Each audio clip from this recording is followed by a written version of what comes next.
అందరికీ బాబా గారు తన ఆత్మ ప్రేమతో ఇక్కడ మొత్తం వర్షం అనేది ఎంత పడినా కూడా ఎక్కడెక్కడి నుండో భక్తులు రావడం జరిగింది. చాలా సంతోషం.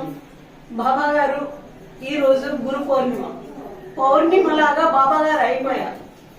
బాబా గారు ఒక రోజు ధ్యానంలో కూర్చుంటే అసలు బాబా శరీరం లేదు. బాబా గారు పౌర్ణిమ ఎలా అయిందో అలా వెలుగు పూర్ణంగా తయారైంది. అంటే చూసే కళ్ళు లేవు, వినే చెవులు లేవు. అక్కడ అంటే మొత్తం ఆత్మ సాక్షాత్కారం అయిపోయింది. అందుకనే బాబా గారికి ఆ ఆత్మ సాక్షాత్కారంలోనే, ధ్యానంలోనే పిల్లన గ్రోవి, వీణ, తంబుర, భజన, మేఘ గర్జన ఇలా అన్ని వాయిద్యాలు తనలోనే విన్నా.